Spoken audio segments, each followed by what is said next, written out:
دوستوں کے سامنے اس بوجھ کا اظہار کیا ہے، لیکن آج میں برملا اظہار کرنا چاہتا ہوں، مجھے اپنی زندگی پہ کوئی اعتبار و بھروسہ نہیں رہی ابھی، لہذا میں اس جو بوجھ میرے اوپر ہے اس بوجھ کو میں خالی کر کے دنیا سے جانا چاہتا ہوں، چاہے کسی کو اچھا لگے یا کسی کو برا لگے۔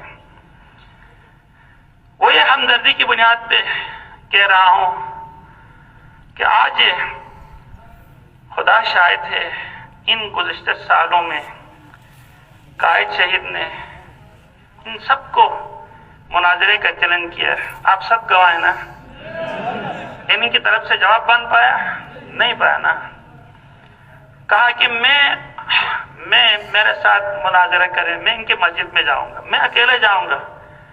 یہ جہاں سے بھی لے کے آئے مولوی، اگر میں مقابلہ کر کے ہار جاؤں تو میرے پوری قوم کے ساتھ میں ان کی مذہب اختیار کروں گا۔ یہ کیا نا، اگر نہیں چلن کیا نا، کسی نے چلن قبول کیا نہیں کیا، اس سے کیا ثابت ہوتا ہے؟ ایک بندہ چیلنج دیتا ہے مناظرے کے لیے، آپ اپنی حقانیت کو ثابت کریں، ہم اپنی حقانیت کو ثابت کریں گے۔ یہ سب کچھ ہوا، چیلنج ہوا، لیکن کسی نے چیلنج قبول نہیں کیا اور نہ ہی کوئی مقابلے میں آئے۔ اس سے اہل سنت کی آنکھیں کھلنی چاہیے کہ ان کے ملا ایک شیعہ عالم کے مقابلے میں بے بس ہیں، آنکھیں کھلنی چاہیے۔ دوسری بات، آگاہ کو شہید کر دیا گیا، ان کے سوالات کا جوابات دینے کی بجائے انہیں گولی سے جواب دے دیا۔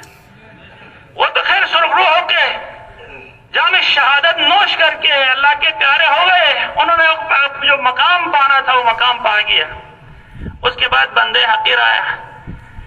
مناظرے کی چیلنج انہوں نے کی تھی، میں نے مباہلے کی چیلنج دیا۔ مباہلہ مناظرے میں شاید حق اتنا واضح طور پہ ثابت نہ ہوتا جس طریقے سے مباہلے میں حق واضح ہو کے ثابت ہوتا ہے، اس کے لیے بھی کوئی تیار نہیں ہوئے، نہ تیار نہیں ہو گئے۔ تو اس سے میں اپنے وہ عوام، ابو جہل جیسے نہیں، ابو لہب جیسے نہیں، ابو سفیان جیسے بھی نہیں، وہ جن کے دل نور ایمان سے منور ہیں، جو خدا کی پرستش کرتے ہیں، جو اماموں کی اعتقاد رکھتے ہیں امامت پہ، ان سب کو میں دعوت دیتا ہوں، آپ اپنی دنیا کو ہی بچائیں، اپنی آخرت کو ہی بچائیں۔ میں آپ سب کو شیعہ بننے کی دعوت دیتا ہوں، خدا شاہد ہے، سب کو، چاہے اہل سنت میں میرے جتنے بھائی ہیں اور اسماعیلی میں میرے جتنے بھائی ہیں، یہ دور امام مہدی کے وہ ظہور کا دور ہے۔ صلی اللہ علیہ، امام مہدی کے ظہور کا